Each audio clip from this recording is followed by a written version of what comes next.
नमस्कार दोस्तों, मैं आपका भाई हूँ और एक और बेहतरीन एपिसोड में आपका फिर से स्वागत। क्या आपने कभी ऐसी स्थिति का सामना किया है? ढेर सारे काम एक साथ आ रहे हैं, ओवरलोडिंग हो रही है और अंत में आप कुछ नहीं कर सकते। कई लोगों ने इसका अनुभव किया होगा या कई लोग इस समय उस स्थिति से गुजर रहे। क्या होता है जब हम अपने सिस्टम में ढेर सारे सॉफ्टवेयर खोलते हैं और उसे बैकग्राउंड में रन करते, फिर हमारा कंप्यूटर धीमा हो जाता है और अंत में क्रैश हो जाता। इसी तरह कई लोग ऐसे भी हैं जो ढेर सारी नौकरियों के ओवरलोडिंग से परेशान। लेकिन दोस्तों चिंता मत करो, ये रहा तुम्हारा भाई। डेविड एलन ने गेटिंग थिंग्स डन नामक एक किताब लिखी। उस किताब में उन्होंने एक जीटीडी पद्धति के बारे में बताया है कि कैसे हमारे काम को ओवरलोड होने पर भी कुशलता से किया जाए। आज के वीडियो में वही मैं आपके साथ साझा कर रहा। ठीक है, तो चलिए करते।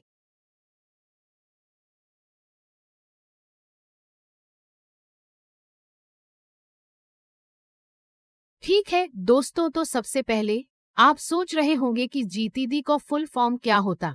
ऐसा कुछ नहीं है दोस्तों। किताब का नाम गेटिंग थिंग्स डन।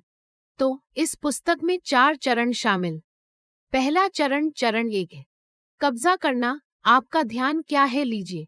क्या आपने कभी ऐसी स्थिति का सामना किया है? आपके दिमाग में एक अच्छा विचार आ रहा, लेकिन आप उस समय व्यस्त रहते हैं और कहीं लिख नहीं पाते।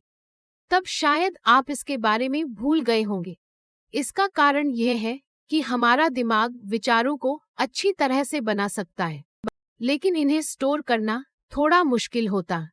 इस जीटीडी पद्धति का केंद्रीय विचार एक विचार को विश्वास प्रणाली में परिवर्तित करना है, ताकि हम बाद में तय कर सकें कि इसे कब करना है, कैसे करना है, कहाँ करना है आदि। कुछ लोग ऐसे होते हैं, जैसा कि हमने पहले कहा, उनके दिमाग में विचार आएंगे, लेकिन यह कहीं स्टोर नहीं होगा और वे इसे भूल जाएंगे। बाद में जब वे कुछ और कर रहे होते हैं, तो वे इसके बारे में सोच सकते, मुझे तब एक अच्छा विचार आया, लेकिन मैं इसे भूल गया। यह क्या था? ऐसे में क्या होता है कि वे उस वक्त अपने काम पर फोकस नहीं कर पाते। उन्हें भूली हुई बात याद नहीं रहती, तो सब कुछ ढह जाता। डेविड एलन का कहना है कि हमें अपने पास आने वाले विचारों को पकड़ना और इकट्ठा करना चाहिए। हमें इसे एक अच्छी व्यवस्था में बदलना चाहिए। सिस्टम द्वारा मेरा मतलब है, आप इसे एक किताब में लिख सकते हैं या किसी एप्लीकेशन या सॉफ्टवेयर का उपयोग कर सकते। मेरी व्यक्तिगत पसंद टू डू सूची बनाने के लिए टिक टिक ऐप का उपयोग करना और अन्य नोट्स तैयार करने के लिए मैं नोएन ऐप का उपयोग करता। आप इसे अपनी इच्छानुसार उपयोग कर सकते हैं, ये पूरी तरह आप पर निर्भर। लेकिन मुख्य विचार ये है कि हमें अपने विचारों को एक विश्वसनीय प्रणाली में बदलना चाहिए। तो पहला कदम सब कुछ कैप्चर करना। चरण 2, व्यवस्थित करें, जहां है वहीं रख दो। इसलिए एक बार जब आप सब कुछ एकत्र कर लेते हैं, तो अगला कदम उसे वर्गीकृत करना होता। आपको इसे सही जगह पर लगाना चाहिए। उदाहरण के लिए, आपने कई चीजें सूचीबद्ध की होंगी। आपको उनमें से कुछ पर कार्रवाई करनी चाहिए। आपको इसे कार्य प्रबंधन प्रणाली में परिवर्तित करना चाहिए। आपको कोई कार्रवाई नहीं करनी चाहिए, बल्कि आपको संदर्भ के लिए जानकारी या विचारों को एक ऐसे समूह में परिवर्तित करना चाहिए जिसे आप याद कर सकें। अगर यह मीटिंग, अपॉइंटमेंट, इंटरव्यू आदि जैसी समय संवेदनशील चीज, आपको इसे अपने कैलेंडर में रखना चाहिए। हो सकता है कि कुछ चीजें महत्वपूर्ण ना, आपको उन्हें हटा देना चाहिए ताकि आपको इसके बारे में और चिंता न करनी पड़े। हम एक विशिष्ट क्षेत्र में संपर्क सहेजते हैं। अगर हम किसी को कॉल करना चाहते हैं, तो हम तुरंत संपर्कों का एक समूह ले सकते हैं और उन्हें कॉल कर सकते। अगर हम चीजों को सही तरीके से व्यवस्थित करते हैं, तो हम चीजों को और आसानी से और तेजी से कर सकते। चरण 3, प्रतिबिंबित होना, बार बार समीक्षा कर। हमें बार बार एकत्रित की गई चीजों का रिवीजन करना चाहिए, लेकिन बहुत से लोग ऐसा नहीं करते। ये उनकी नंबर 1 गलती। इसलिए यह जीटीडी तरीका उनके लिए काम नहीं करता। अगर हम लगातार चीजों की समीक्षा नहीं करेंगे तो चीजें अटकी रहेंगी और अंत में हम इसे पूरा नहीं कर पाएंगे। अगर हम अपनी उत्पादकता बढ़ाना चाहते हैं तो हमें लगातार चीजों की समीक्षा करनी चाहिए। यदि आवश्यक हो तो हमें कुछ समायोजन करना चाहिए। हम जानते हैं कि जीवन वैसा नहीं होगा जैसा हम उम्मीद करते। बहुत कुछ बदलेगा, इसलिए हमें अपनी कार्य सूची में कुछ समायोजन करना चाहिए और अद्यतन करते रहना चाहिए। इसलिए बार बार समीक्षा। और आखिरी वाला चरण 4, काम पर लगाना बस कर।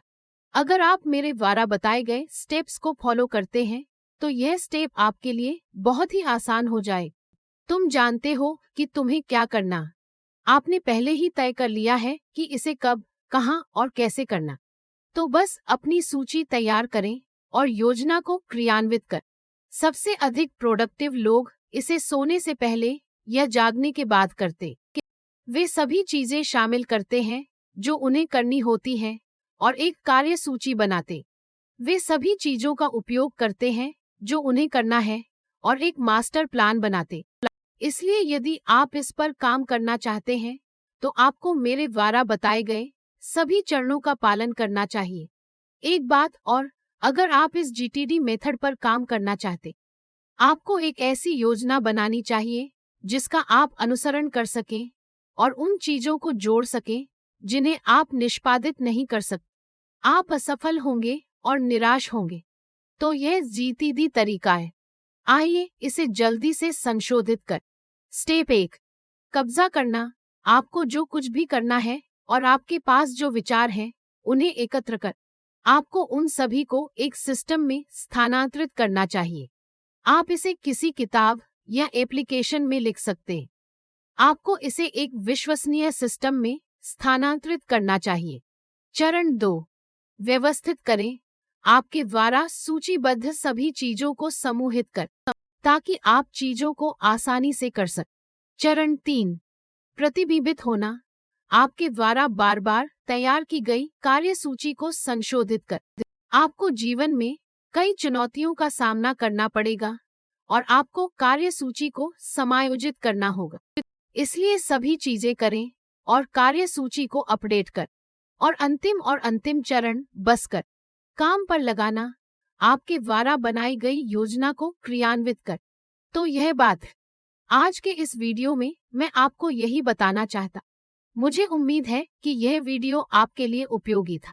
यदि हाँ, तो कृपया मेरे चैनल को लाइक, शेयर और सब्सक्राइब कर। सब्सक्राइब करने पर आपको बेल आइकॉन मिले।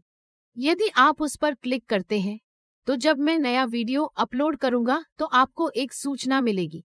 इसलिए आप कोई भी नया वीडियो मिस नहीं करेंगे। तो दोस्तों, बस इतना ही। देखने के लिए धन्यवाद। आपका दिन शुभ हो।